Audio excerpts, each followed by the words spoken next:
My mom used to call me Special K. Ooh. Funny. The Spurs win at 119-107. That's their season-high 5th win in a row. But they've also gone 13-3 in their last 16 games. Coach, that win moves them up to 5th place, past the Houston Rockets. What is it that stands out about the way this team is playing right now and hitting their stride halfway through this season?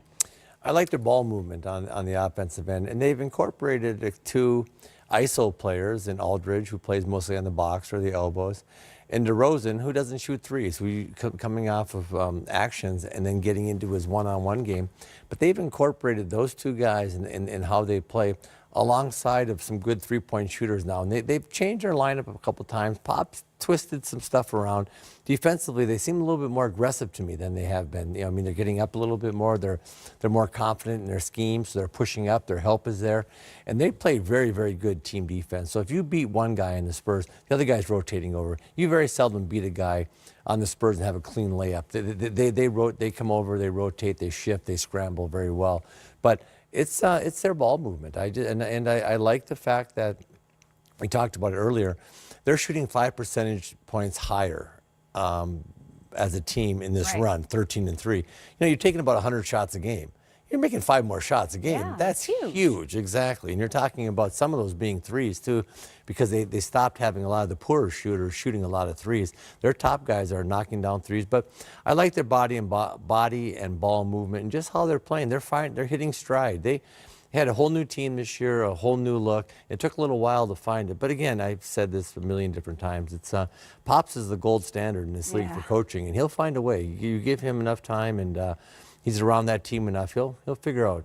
Well, speaking of the Houston Rockets, which is the team that the Spurs just left over in the Western Conference, and the Denver Nuggets, the team sitting atop the Western Conference, the Rockets hold the 10-point lead at halftime, 70-60. James Harden, unsurprisingly, is leading the way with 18 points. He's got 7 assists as well. Let's bring in, again, the czar of the telestrator, to break down, though, what Nikola Jokic has done thus far. Not just what he's done thus far, because he does have 15 points in this one. He also has 7 turnovers. What, though, stands out about his game and what makes him so effective when he is effective? Let's take a look at the versatility that this young man has. He's very skilled, and they use him all over the court, not just send him down low because of his height. They take advantage of the things that he can do. First, let's look at him as a passer, as a distributor. They'll start him in the low post area, knowing that he can score down there. But he looks over his shoulder, reads the defense. It's a one-on-one with Capella until Tucker comes. As soon as Tucker comes, he drops it off to Millsap for the little short shot on the inside. Let's take a look at him in that post area, get him the ball, and the aggressiveness that he has. Look everything over, start to make you move. Yeah, it's a miss, but he goes right back after it, comes up with the offensive rebound, and then scores. Then on the outside, dribble handoff. I'm going to go down and post up the smaller Tucker. Tucker beats him up a little bit in that post area, so, okay, I don't want to get in a fight. I'll just step out behind the three-point line and watch this one from well behind the three-point line as he knocks down the 3. So a number of different facets to his game, a very skilled young big man, a guy who I believe I heard you people say could be in the MVP discussions at the end of the season. Well, in our discussion, Yes, anyway. yeah. If we're talking about it, then he's in the conversation, right? If they end up with the best record in the West, they'll have to talk about Jokic as an MVP candidate. Mike, how is he? He has 7 turnovers. What's Houston doing to cause him to turn the ball over? He's usually pretty steady with the ball. He gets a little loose once in a while, but he's usually pretty steady.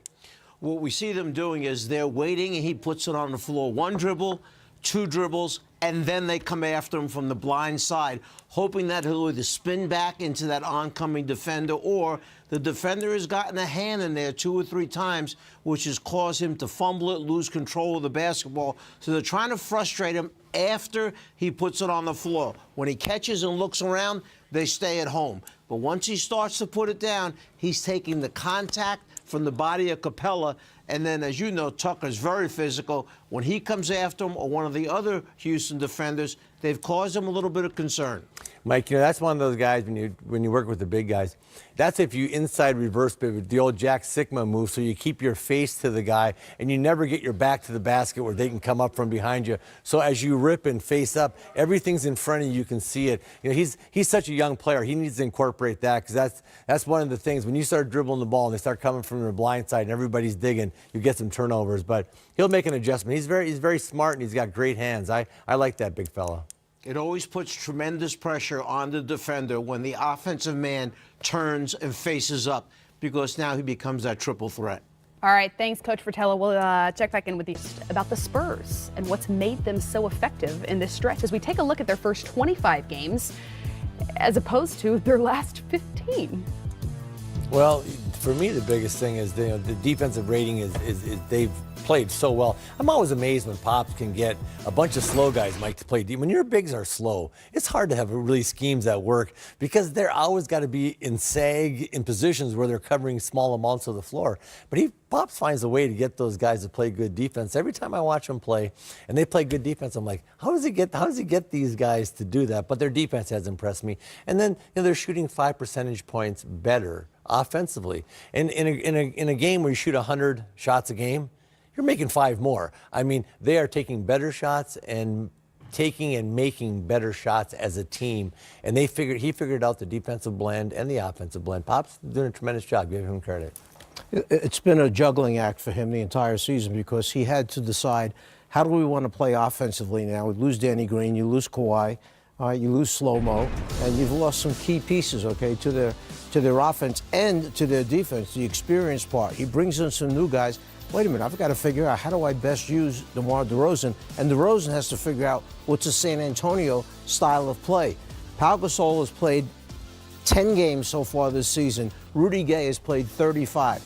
He's had some key injuries to guys, so he's been juggling and mixing and matching and trying to find the guy that can be a shot maker on a given night. It used to be Patty Mills that would come off the bench, and I'd look at the box score right away. I'd look to see what Patty Mills did. If he played well, they would win the game usually. Now they've got another guy, okay, who makes some shots coming off the bench, who Forbes was a knockdown shooter all of a sudden, taking Patty's spot on certain nights. Yeah, Bertans makes shots from the three-point line, doesn't come inside that too much. And the thing I like about him, we talked about this, Mike, earlier a little bit, is he tells his good shooters to go ahead and shoot a lot of threes. He tells the other guys, hey, look, Pop said, we're going to ease up a little bit on just firing threes up there. Drive and kick, get in the paint and pass it out. You can take threes late in the clock, but don't take them early. Let's not settle. Let's just keep attacking. And I think every time the ball gets in the paint, it puts so much pressure on the defense, Mike, that you get fouls driving the paint, but those kick-out shots, when you get in the paint and you throw it out, everybody shoots those better. There's more rhythm on that shot. What I love about Pop is he goes against the grain a lot of times, from the standpoint that he doesn't just do what the hot thing to do in the league is. You remember the year back before he won the series against Miami, they shot a lot of threes and won games by shooting threes. Then they got to the Miami series that year, moved the ball better than we've ever seen in a long, long time, and that became the new thing. Let's pass the ball quickly. And then he goes back to this kind of team, which is pieces and parts, and he puts it together and plays to what the players' strengths are, what they can do, and this is how we're going to play. We're not going to play the way the league wants us to play. That's one of the things that he told us as we had the Spurs on TNT on Thursday night. Our broadcast team had a meeting with him prior to the game and asked how it is that he's been able to maintain the Spurs system when the league has gone in such a different playing style direction. And he told us exactly that he's not going to go in that direction simply because the league has, but because he's going to find the strengths of the personnel that he has. He doesn't have the Golden State Warriors roster, so he's not going to make the San Antonio Spurs play the way that they play. Well, when you have the ability to take your ego and sit down with your best player and say to him, what am I doing wrong? What can I do different? And it turns the entire thing around with LaMarcus Aldridge, where you had a guy who wanted out, wanted to leave, and now winds up getting back to playing like it was the Aldridge from Portland, because the coach is willing to sit down and say, what am I doing wrong, and how can I make or use you better. Yeah, and he didn't say I'm going to take DeMar DeRozan and turn him into a three-point shooter coming up. He lets him ISO, but he ISOs off of action. He'll have a pin down action to a curl, open up the side, and let DeRozan go to work. So he allows his guys to be who they are inside of his system, because he just doesn't come down, throw you the ball, all four guys stand on the other side. They have movement inside of their offense. So when DeRozan is ISOing, it's really often he's coming from the weak side corner with a double pin down action to the top, opening it up for his left or right hand drive. And so they use actions to get him into his ISO. And I think he's done great. And that's one of those weird deals. It doesn't happen in our league a lot. It's happened a few times lately where both teams really benefit from the trade. Like, I just think Kawhi had to get out of San Antonio. That just wasn't going to work. He goes to Toronto. They're leading the Eastern Conference and playing great basketball. And DeRozan is helping the Spurs kind of turn their whole season around and become a whole different team that plays a little differently than Pop's teams normally do, but still very effective. Well, we're going to be back with more on an 8-game Monday night in the NBA, including Blake Griffin. You just mentioned Bertans. Well, unfortunately here, this is a low light, not a highlight, as he gets bumped a reverse dunk. We didn't say anything about his defense, though. We said he shoots the ball. Fair. Yeah, exactly. That's a fair point by you. Well, the NBA on TNT is Thursday night with a doubleheader, starting with the Celtics in Miami to take on the Heat at 7 Eastern, followed by the Thunder in San Antonio to take on the Spurs at 9:30. Your coverage starts with Game Time at 6 right here on NBA TV. Look at this. Look how happy DeMar is to see Coach Casey prior to this game. Yeah. Good to see that. Dwayne's a really good man. Like him. The Cleveland Cavaliers released wing Patrick McCaw on Monday ahead of the 5 p.m. deadline to guarantee his contract for this season. McCaw, who agreed to a free agent deal with the team last week, played only 3 games for the Cavs, scoring a total of 5 points. He joined the Cavaliers on a $6 million non-guaranteed contract offer, which the Warriors refused to match.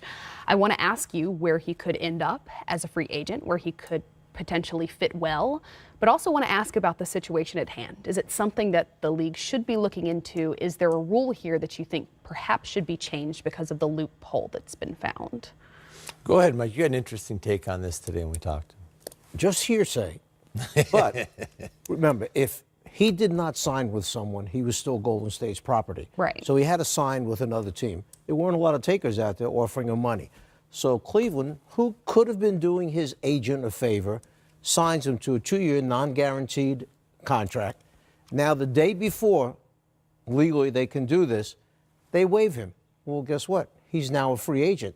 So now he can go to a team that perhaps his agent has already talked to, negotiate a deal worth more than what he was getting from the Cavaliers, and he winds up in a place that he's happy with and really wants him and can use him. And Cleveland has done a very nice favor for an agent who may happen to have a great player down the road some year. We don't know that. But he couldn't go back to Golden State, and he could sign with the Cavs for significantly less. Yeah, I don't see him doing either, though. He's not going back to Golden State. I think they made that perfectly clear, and they didn't want to match him. And the Cavs don't need him, to be honest with you. Yeah. They've got a number of players at the same size, do the same things that he does. Agreed. I think he's one of those guys that fits on a good team. I don't think he fits on a bad team. I don't think you can give him the ball and say, go create for others and stuff. He got a lot of open shots, but I tell you what, everybody gets open shots if you play with KD, Steph, and Clay. They're gonna be off you. I could see him going. Chris Paul has had problems. I could see Houston being a buyer maybe in this market where McCaw could make some shots for them, defend well enough at that point guard, do just enough off the dribble and be clever enough with the ball that you give James a little bit of a rest, harden off the ball a little bit. I could see him going to a good team. He's one of those guys I don't like him on a bad team because he's not that player. He's a nice piece that that could fit, and he fit well with Golden State, and it just didn't work out there. But Mike, I agree with you. I said there's like some loopholes. There's some areas that if players kind of do what he did, he becomes now an unrestricted free agent using the rules. Right. But it all seemed like when I read the whole thing, I was like, huh. Yeah. It sounded a little bit could be suspicious. worth revisiting.